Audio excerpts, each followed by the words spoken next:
శ్రీమాత్రే నమః. అందరికీ నమస్కారం అండి.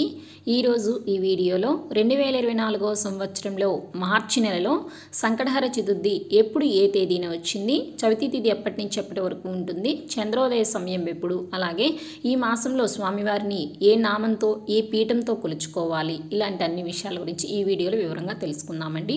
వీడియోని మీరు ఎక్కడా కూడా స్కిప్ చేయకుండా చివరి వరకు చూడండి. ఇన్ఫర్మేషన్ అంతా కూడా మీకు క్లియర్గా ఉంటుందండి. అన్ని విఘ్నాలను కష్టాలను పోగొట్టి విజయాలను చేకూర్చే వ్రతమే ఈ సంకటహర చతుర్థి వ్రతం. అయితే ఈ సంకటహర చతుర్థి వ్రతాన్ని ప్రతి మాసంలో కూడా కృష్ణపక్షంలో అంటే పౌర్ణమి తర్వాత వచ్చే 3-4 రోజుల్లో మనకి చవితి తిథి అనేది వస్తుంది కదండి. ఆ రోజున మనము ఈ సంకటహర చతుర్థి వ్రతాన్ని అనేది ఆచరించాలి.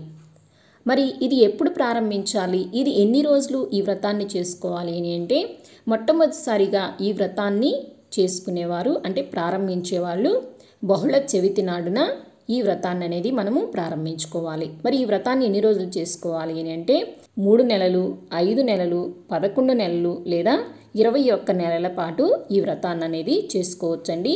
మీరు మనసులో ఒక సంకల్పాన్ని చెప్పుకొని మీకు ఎన్ని నెలలైతే మీకు వీలవుతుందో అన్ని నెలల పాటు ముడుపు కట్టి స్వామివారికి ఉపవాసం ఉండి ఆ రోజంతా చంద్రోదయ సమయం అయ్యే వరకు కూడా ఉపవాసం ఉండాలండి.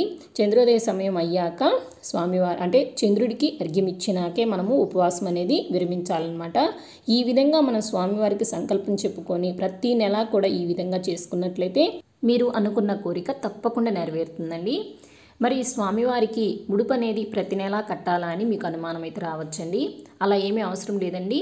మీరు మొట్టమొదటిసారిగా ఎప్పుడైతే ఈ వ్రతం చేయాలి అని ప్రారంభించుకున్నారో ఆ రోజున స్వామివారికి ముడుపు కట్టి మీరు ఎన్ని నెలలైతే చేద్దామనుకుంటున్నారో అన్ని నెలల పాటు ఆ ముడుపుని ఇప్పతీయకుండా అలానే ఉంచాలండి. సో ఈ విధంగా స్వామివారికి ముడుపు కట్టి వ్రతం చేసుకుంటే అనుకున్న కోరిక అనేది తప్పకుండా నెరవేరుస్తారండి స్వామివారు.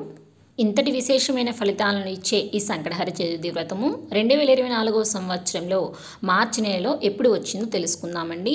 ముందుగా చవితి తిథి ఎప్పటి నుంచి ఎప్పటి వరకు ఉందో తెలుసుకుందాము. చవితి తిథి మార్చి 28వ తేదీ గురువారం సాయంత్రము 4:31 ప్రారంభమై మార్చి 29వ తేదీ శుక్రవారము సాయంత్రం 5:17 వరకు చవితి తిథి అయితే ఉంటుందండి. చంద్రోదయ సమయము మార్చి 28వ తేదీ రాత్రి 9:27 కండి.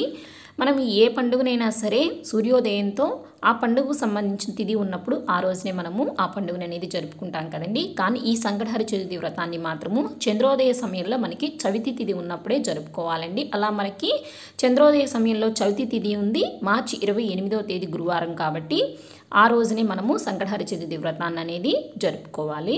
అయితే ఒక్కో మాసంలో వచ్చే సంకటహర చతుర్థి రోజున స్వామివారిని ఒక్కొక్క నామంతో ఒక్కొక్క పీఠంతో పూజించుకోవాలని అంటే పీఠం పేరు నామం పేర్లు అనేవి ప్రతి మాసం కూడా మారుతూ ఉంటాయండి.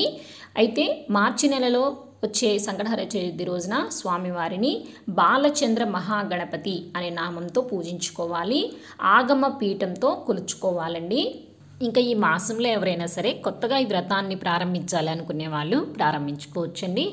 సో ఇదండి ఇవాల్టి వీడియో. 2024 సంవత్సరంలో మార్చి నెలలో సంకటహర చతుర్థి గురించి పూర్తి సమాచారాన్ని అయితే తెలుసుకున్నాం కదండి. ఈ వీడియో మీకు నచ్చింది, యూజ్ అయింది అనుకుంటే తప్పకుండా ఒక లైక్ చేయండి.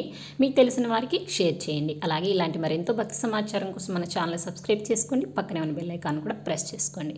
మరొక కొత్త వీడియోతో మళ్ళీ కలుసుకుందామండి. శ్రీమాత్రే.